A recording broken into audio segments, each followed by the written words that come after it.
Hello बच्चों, मैं किशन और आप देख रहे हैं किशन कुमार यूपीएस।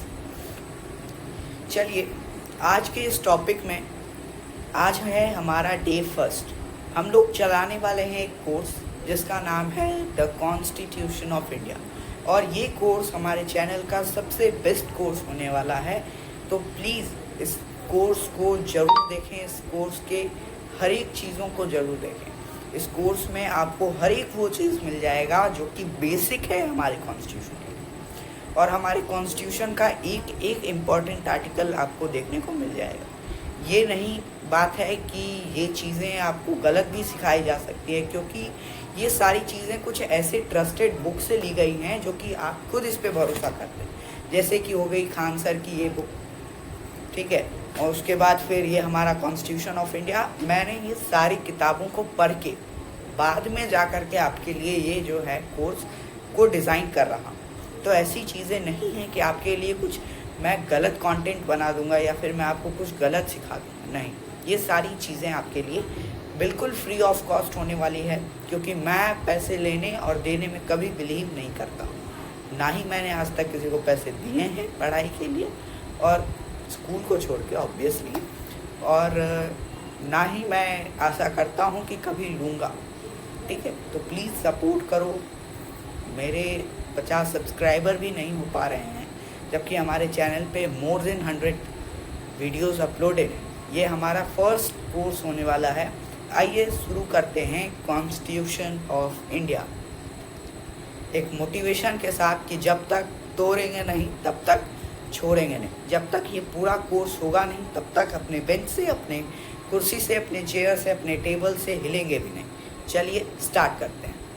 कॉन्स्टिट्यूशन, देखिए, कॉन्स्टिट्यूशन एक नॉर्मल सी किताब है जो कि आजकल हम लोग फॉलो नहीं करते। ना मुन्ना ना, ऐसा नहीं है।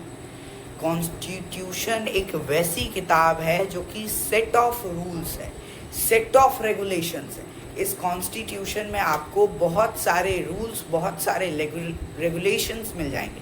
किसके फॉर्म में? आर्टिकल्स के फॉर्म में। देखिए, हमारा constitution, a constitution is a important document laying about the fundamental principle of our country. एक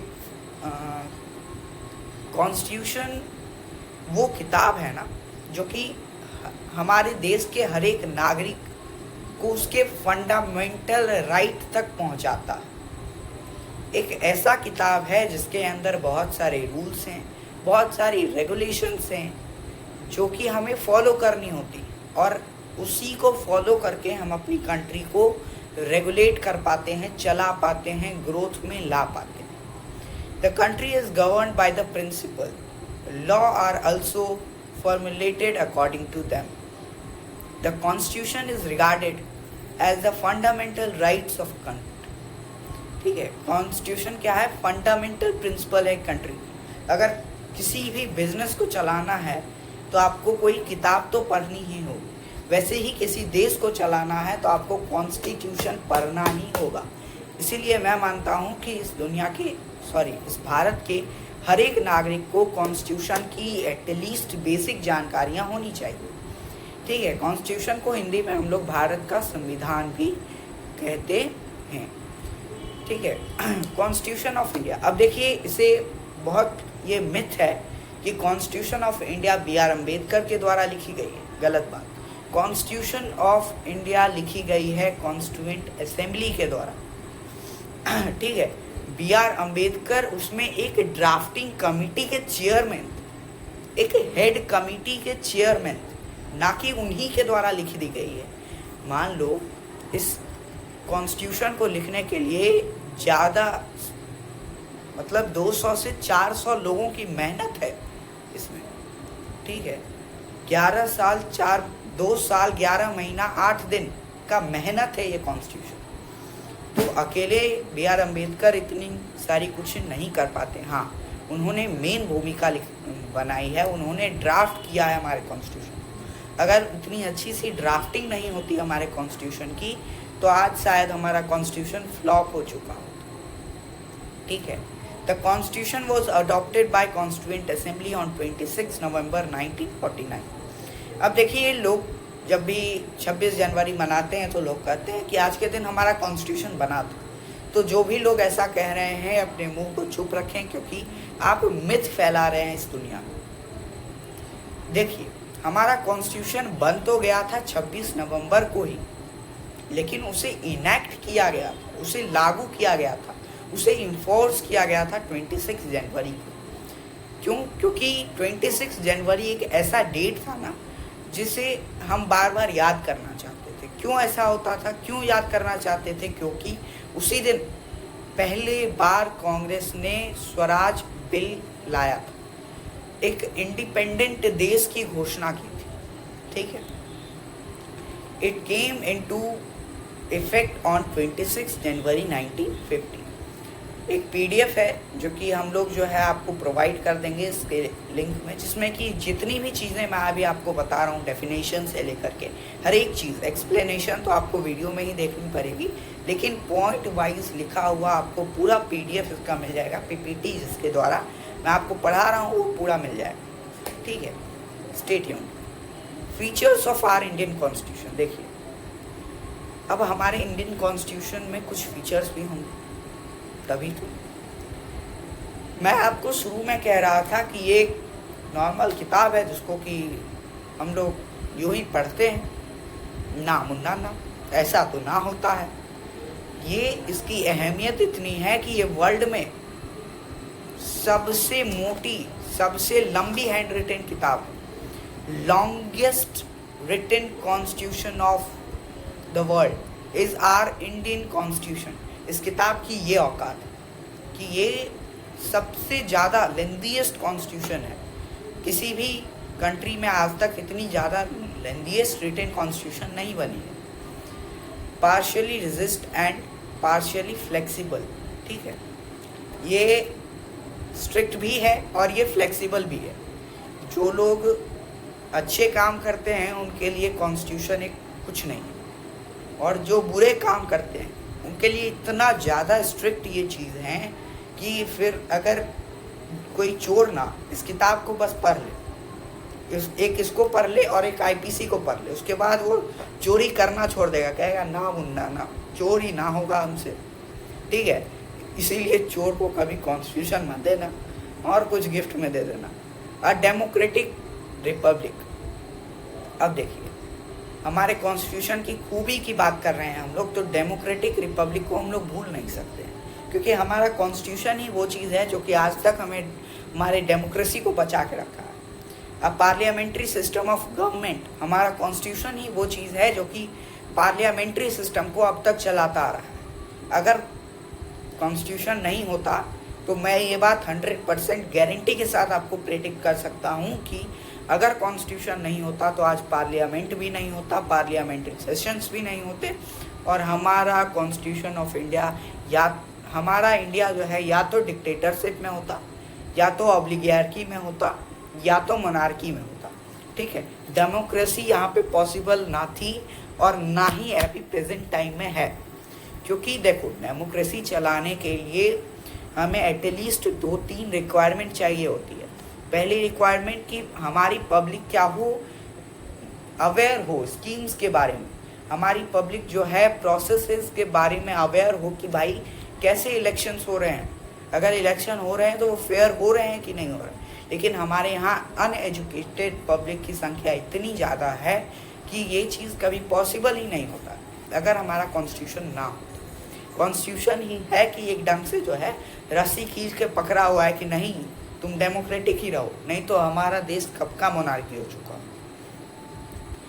federal government with unitary base. देखिए ये चीज़ बहुत ज़्यादा मतलब टॉपिक है, बहुत एलोबरेटेड वाला टॉपिक है। फेडरलिज्म पे मेरी एक वीडियो है, आप उस वीडियो को प्रेफर कर सकते हैं, वरना इसी सीरीज़ में सेकेंड वीडियो आपको फेडरलिज्म पे ही मिल जाएगी। उसके बाद प्रियम्बल। हमारा कॉन्स्टिट्यूशन जैसे ही स्टार्ट होता है ना, उसके पास एक प्रियम्बल है। मैं अभी आपको प्रियम्बल पढ़ के सुना दे रहा हूँ। We the people of India, मेरे साथ बोलो ताकि आपको भी याद हो जाए। We the people of India having solemnly resolved to constitute India into a sovereign, socialist, secular, democratic republic and to secure to all its citizens justice, social, economic, and political liberty of through expression, belief, faith, and worship, equality of status and opportunity, and to promote among them all fraternity, ensuring the dignity of individual and the unity and integrity of the nation. Our Constitution, our Constituent Assembly, the 26th day of November 1949, do verbally adopt, enact, and give to ourselves this Constitution. ये preamble जो है इतनी खूब चीज़ है ना, इसमें इतनी सारी खूबियाँ हैं ना कि जब मैं आपको समझाने लगूंगा तो मैं आपको समझा दूंगा, ठीक है। तो बस इतना जानो कि हमारा कॉन्स्टिट्यूशन का फर्स्ट पेज क्या है, प्रियम्बल है।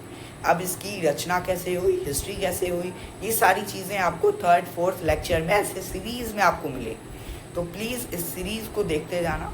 ये सीरीज़ स्टार्ट हो रहा है, आज का डेट मैं आपको दे रहा हूँ 28, और ये सीरीज़ जो है बनाते बनाते मुझे 1 मंथ का टाइम लग जाएगा, क्योंकि I am a student, I am still studying, so I have not enough time to do these all.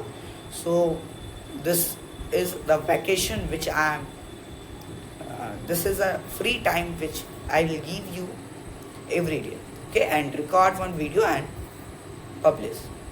Now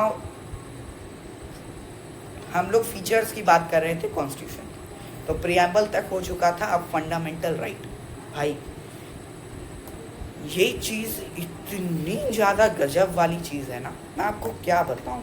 fundamental right ये जो है ना, ये पार्ट 3 ऑफ द कॉन्स्टिट्यूशन है, ठीक है। ये क्या है, part 3 of the Indian constitution है। क्या चीज़, ये फंडामेंटल राइट, ठीक है। और फंडामेंटल राइट एक ऐसी चीज़ है ना जो कि मतलब हमारे कॉन्स्टिट्यूशन का बेस है। अगर फंडामेंटल राइट नहीं रहता तो कॉन्स्टिट्यूशन का कोई मतलब नहीं रहता। बहुत जगहों पे तो टीचर्स यही बताते ही हैं बच्चों को, जो छोटे छोटे बच्चे होते हैं क्लास 2-3 के, अगर ऐसी नौबत आ गई कि उन्हें बताया जाए कॉन्स्टिट्यूशन के बारे में, तो लोग यही बताते हैं कि ऐसी किताब जिसमें कि हमारे मौलिक अधिकार के बारे में हमें बताया जाता है, book which tells us about our fundamental right called constitution. बस इतना ही बताया जाता है। क्यों? क्योंकि यही मेन पार्ट है हमारे कॉन्स्टिट्यूशन कि भाई यही हमारे क्या करता है, हमारे फंडामेंटल राइट्स को देता है। अगर फंडामेंटल राइट्स नहीं होते तो हमारे पास जीने का भी अधिकार नहीं होता हमारे कंट्री में। Right to equality, right to freedom, right against exploitation, right to freedom of religion, cultural and educational rights, saving of certain laws, right to constitutional remedies, ये सारी चीज़ें हमारे पास कुछ नहीं होती, और हम जो हैं हमारे देश में ही कैद बन के रह जाते हैं, ठीक है। 4 है directive principle of state policy, ये भी एक बहुत ही अच्छा टॉपिक है जो कि पार्ट 4 ऑफ द कॉन्स्टिट्यूशन है। DPSP हम लोग इसको बोलते हैं, जो कि क्या करता है, स्टेट की फंडामेंटल राइट, स्टेट की फंडामेंटल राइट को हम लोग कहते हैं directive principle of state policy. अभी बस मोटा मोटा हम लोग जान लेते हैं, उसके बाद एक एक सेपरेट वीडियो बनेगी इन सारी चीज़ों पे। नहीं बनेगी तो शॉर्ट्स भी बनेंगे, इसी सीरीज में बनेंगे, ठीक है। Fundamental duties, secular state and independent judiciary, बहुत अच्छी बात। हमारे इंडिया के पास एक इंडिपेंडेंट जुडिशरी है। अगर कोई नेता चाहेगा कि भाई जुडिशरी को मैं अपने अंदर कर दूँ, भाई अगर मेरे परिवार से अगर कोई जाता है तो मैं उसको तुरंत छुड़वा दूँ, ऐसा नहीं हो सकता है। क्यों? क्योंकि जज इंडिपेंडेंट है, क्योंकि पूरा का पूरा जुडिशरी सिस्टम ही इंडिपेंडेंट है। अगर कोई नेता जाता है वहाँ के कहने के लिए जज साहब को कि छोड़ो, ये है मेरा रिलेशनशिप में है, ये इसको छोड़ दो, जज वहाँ से लात मार के उस नेता को भगाएगा, ठीक है। क्यों? क्योंकि हमारा जुडिशरी इंडिपेंडेंट है, इसमें कोई नेता कोई कुछ नहीं कर सकता है, कोई पॉलिटिशियन कुछ नहीं कर सकता। यूनिवर्सल एडल्ट फ्रेंचाइजी, ये भी चीज़ हम लोग आपको बताएंगे। इसके लिए रोज़ा पार्क जैसी बहुत सारी चीज़ें हुई हैं। ये सारी कंट्रोवर्शियल टॉपिक है, ये लेंथीएस्ट टॉपिक है, ठीक है। तो मैं आपको ये सारी चीज़ें इस चीज़ में बताऊंगा। सिंगल सिटीजनशिप, वेलफेयर स्टेट्स, तो ये तो बात हो गई, इसकी प्रीएम्बल की बात हम लोग कर चुके हैं। तो आज के लिए बस इतना ही रखते हैं। सेकेंड वीडियो में हम लोग देखेंगे फंडामेंटल राइट्स ऑफ द, नहीं, सेकेंड वीडियो में हम लोग प्रीएम्बल करेंगे, ठीक है। सेकेंड वीडियो में प्रीएम्बल करेंगे और मेरी रिकमेंडेशन है कि ये बुक आप अगर हो सके तो खरीद लेना, वरना मैं तो हूँ, ठीक है। Thank you.